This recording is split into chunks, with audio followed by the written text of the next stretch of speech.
ये है आज की आधुनिक अयोध्या। तो चलिए इसे गहराई से जानने की शुरुआत करते हैं। बस अड्डा। राम मंदिर से 7 किलोमीटर की दूरी पर 14 बीघा जमीन पर 219 करोड़ की लागत से लखनऊ हाईवे पर नया बस अड्डा बनकर तैयार है। Railway station. मंदिर से 1 किलोमीटर की दूरी पर 240 करोड़ रुपए में नया रेलवे स्टेशन डिजाइन किया गया है। भविष्य में अयोध्या से दिल्ली, मुंबई, चेन्नई, बेंगलोर, पुणे, कोलकाता, नागपुर, लखनऊ और जम्मू जैसे शहरों के लिए विशेष रेलगाड़ियां चलाई जाएंगी। हवाई अड्डा। 1450 करोड़ रुपए में लगभग 1300 बीघे में फैला हुआ प्रयागराज हाईवे पर नाके के पास बनाया गया है नया एयरपोर्ट। यहाँ से राम मंदिर की दूरी सिर्फ 12 किलोमीटर है। भविष्य में कई बड़े महानगरों के लिए सीधे उड़ानें उपलब्ध होंगी। घाघरा जलमार्ग। अगर आपके पास अपनी खुद की मोटर बोट है तो छपरा से घाघरा यानी सरयू नदी की सैर करते हुए लगभग 300 किलोमीटर नदी में चलकर भी अयोध्या पहुंच सकते हैं। भविष्य में इस रूट के लिए भी मोटर बोट चलाए जाने का प्रस्ताव है। राम मंदिर।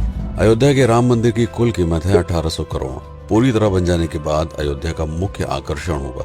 राजस्थान के मशहूर मकराना के पत्थरों से आकार लेते इस मंदिर की अनुमानित उम्र होगी लगभग 1000 साल। 22 जनवरी को पहली मंजिल का उद्घाटन होगा, जिसमें राम की बाल्यावस्था की मूर्ति रखी जाएगी। बाकी की 2 मंजिलों का कार्य चलता रहेगा। खजुराहो के मंदिरों की नागर शैली के आधार पर इसे तराशा जा रहा है। मंदिर का कुल क्षेत्रफल 156 एकड़ या 251 बीघा है।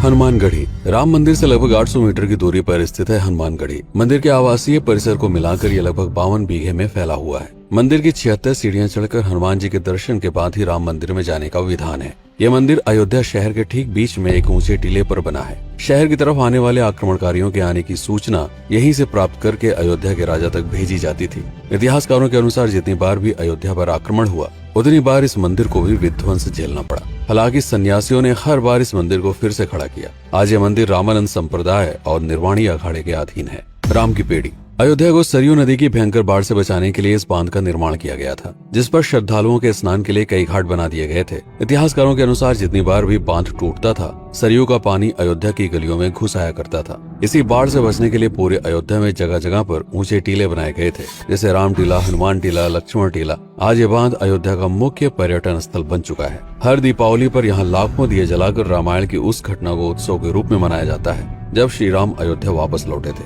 अयोध्या के कई बार उजड़ने के पीछे एक कारण इस नदी को भी माना जाता है। हालांकि इसी नदी की वजह से यहाँ पर गन्ने की खेती बड़े स्तर पर की जाती है।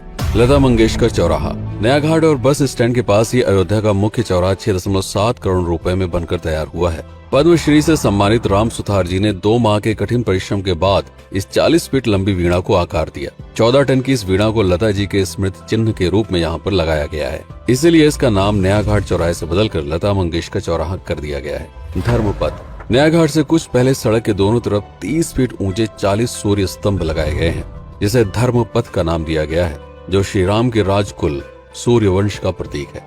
दशरथ समाधि स्थल। नए बस अड्डे के बगल से एक पतली रोड कछार से आगे बढ़ते हुए लगभग 12 किलोमीटर दूर ले आती है दशरथ समाधि स्थल, जो बिलहर घाट पर मौजूद है, जिसके बारे में मान्यता है कि यहाँ पर राजा दशरथ का दाह संस्कार हुआ था। राम मंदिर के साथ ही इस जगह को भी पर्यटन स्थल के रूप में विकसित किए जाने की योजना पर कार्य चल रहा है। भरत कुंड। अयोध्या से 15 किलोमीटर दूर है नंदीग्राम। यहाँ मौजूद तालाब को भरत कुंड कहते हैं। मान्यता है कि इसी जगह से भरत ने पूरे अयोध्या का राज कार्य संचालित किया था। पर्यटकों के लिए इस स्थान को भी विकसित किया जाएगा। गुप्तार घाट। राम की बेड़ी से सरयू नदी के किनारे चलते हुए 10 किलोमीटर दूर स्थित है गुप्तार घाट। ये कैंट एरिया में पड़ता है। इस जगह को श्री राम के जल समाधि के रूप में महत्व दिया जाता है। इसके अलावा अयोध्या नगर में हर गली में कई विशेष मंदिर हैं, जिनकी अपनी मान्यताएं हैं, कथाएं हैं, विशेषताएं हैं। पूरी तरह से विकसित हो जाने के बाद नई अयोध्या को पूरी तरह से जानने के लिए, इसका आनंद लेने के लिए कम से कम 3 दिनों तक यहाँ रुकने की आवश्यकता है। देश विदेश से ज्यादातर पर्यटक भारत आते हैं उत्तर प्रदेश में आगरे का ताजमहल देखने और प्राचीन नगर काशी और सारनाथ घूमने। प्रश्न ये है कि अयोध्या घूमने और श्री राम का मंदिर देखने के लिए भला विदेशी क्यों आएंगे? और इसका कारण है भारत में लिखी गई राम कथा की सबसे पहली और प्राचीन पुस्तक रामायण। भारत में रामायण के अलावा कंबोडिया में रीमकेर, थाईलैंड में रामकियन, जो कि वहाँ की राष्ट्रीय पुस्तक है, इंडोनेशिया में ककनिक, नेपाल में भानुभक्त रामायण जैसी पुस्तकों में वाल्मीकि की रामकथा से प्रेरणा लेकर इसे अपने अपने देश की संस्कृति के हिसाब से फिर से लिखा गया है। पात्रों के नाम, कुछ नई घटनाओं के अलावा मूल रामकथा सभी में एक जैसी है। इसके अलावा भारत में ही रामकथा को लेकर संस्कृत में 7 संस्करण, हिंदी में 3 संस्करण, गुजराती में 47, उड़िया में 14, तेलुगु में 5, कन्नड़ में 4 और अन्य भाषाओं में लगभग 17 संस्करण मौजूद है। इसके अलावा लिखे गए नाटक, कविताएं आदि को भी अगर मिला दिया जाए तो इस दुनिया में 300 से अधिक तरह से राम कथाएं बार बार लिखी गई हैं। इन सभी राम कथाओं पर कई विशेषज्ञों ने समय समय पर अध्ययन किया और अपने विचार दिए।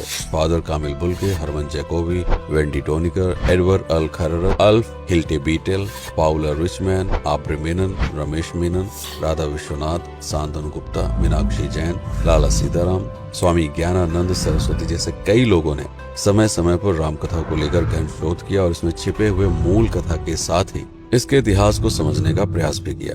राम कथा थी कौशल प्रदेश के द्वारा किष्किंधा और लंका पर विजय प्राप्त करने की पहली बार एक अखंड भारत के निर्माण की। रामायण महत्वपूर्ण इसलिए हो जाता है क्योंकि ये अखंड भारत युद्ध से अधिक व्यक्ति के आदर्शों, सूझबूझ, मित्रता जैसे गुणों से स्थापित हुआ। रामायण एक ऐसा डॉक्यूमेंट है जो ये समझाता है कि भारत पहली बार एक कैसे हुआ। इसलिए ये गाथा न तो कभी भुलाई जा सकती है और न ही कभी मिटाई जा सकती है। और आज की अयोध्या उसी अखंड भारत का एक प्रतीक है, अपनी संपन्नता के कारण जिसने समय समय पर बाहरी आक्रमणकारियों का भी सामना किया। अयोध्या की इसी संपन्नता ने यहाँ पर मुगलों को भी आकर्षित किया। महात्मा बुद्ध भी यहाँ पर रुके, सिखों के गुरु साहब भी आए और जैन धर्म के तीर्थंकर भी। सिपाही ही नहीं बल्कि उनके अनुयायी यहीं पर बसते चले गए। अयोध्या कितनी बार बसी, कितनी बार उजड़ी, इसके बारे में बहुत अधिक प्रमाण उपलब्ध नहीं है। सूर्यवंश के पतन के साथ ही अयोध्या का भी पतन होता रहा। बीच में कई सौ सालों तक अयोध्या मानो विलुप्त सी हो गई। इसका कारण क्या था, इसका कोई प्रमाण नहीं है। अयोध्या को फिर से खोजकर उसे स्थापित करने में बार बार राजा विक्रमादित्य का नाम आता है, लेकिन विक्रमादित्य एक उपाधि है जिसे कई राजाओं को दिया गया था। तो ये कहना मुश्किल है कि किस कालखंड के कौन से राजा ने यह कार्य किया। कुछ विशेषज्ञों का मत है कि यह काम उज्जैन के राजा विक्रमादित्य ने किया होगा। नंदवंश, मौर्य वंश, शुंग वंश, गुप्त वंश आदि के साम्राज्य में भी अयोध्या का वर्णन प्राप्त होता है। सबसे बड़ा विध्वंस हुआ 1527 के आसपास बाबर के कार्यकाल में, जब राम मंदिर को ध्वस्त कर बाबरी मस्जिद स्थापित की गई। सन 1722 में बंगाल के नवाब अली वर्दी खान ने व्यापार के नजरिए से राम मंदिर से कुछ किलोमीटर की दूरी पर एक नया शहर बसाने की शुरुआत की। 1730 में अवध के पहले नवाब सादत अली खान ने इसका नामकरण किया फैजाबाद। इन्हीं के उत्तराधिकारी सुजाउद्दौला ने इसे अवध की राजधानी बनाई। 1775 में अवध के चौथे नवाब असफुद्दौला ने फैजाबाद की जगह लखनऊ को अवध की राजधानी घोषित की। रावण अहंकार का प्रतीक और श्री राम विनम्रता के सूचक। सत्ता में आने के बाद हर व्यक्ति को यह बात हमेशा ध्यान में रखनी चाहिए, सिर्फ रंग रोगन और पत्थर लगवाने से राम राज्य नहीं आएगा, बल्कि जिस दिन स्कूल, अस्पताल और सरकारी संस्थानों से भ्रष्टाचार खत्म होगा, लोगों का मुफ्त इलाज और अपनी भाषा में उच्च शिक्षा उपलब्ध होगी, उस दिन भारत उस पायदान पर खड़ा होगा जहां कभी हम हुआ करते थे। रामायण अहंकार पर विनम्रता की विजय है। अयोध्या को अगर पर्यटन स्थल का केंद्र बनाना है तो इस आधार पर बसाना होगा, राम राज्य लाना होगा, राजनीति नहीं। यदि इस वीडियो में कोई त्रुटि हुई हो तो उसके लिए क्षमा करें। वीडियो पर समय बिताने के लिए आपका बहुत बहुत धन्यवाद। मैं हूं पीके सिंह और आप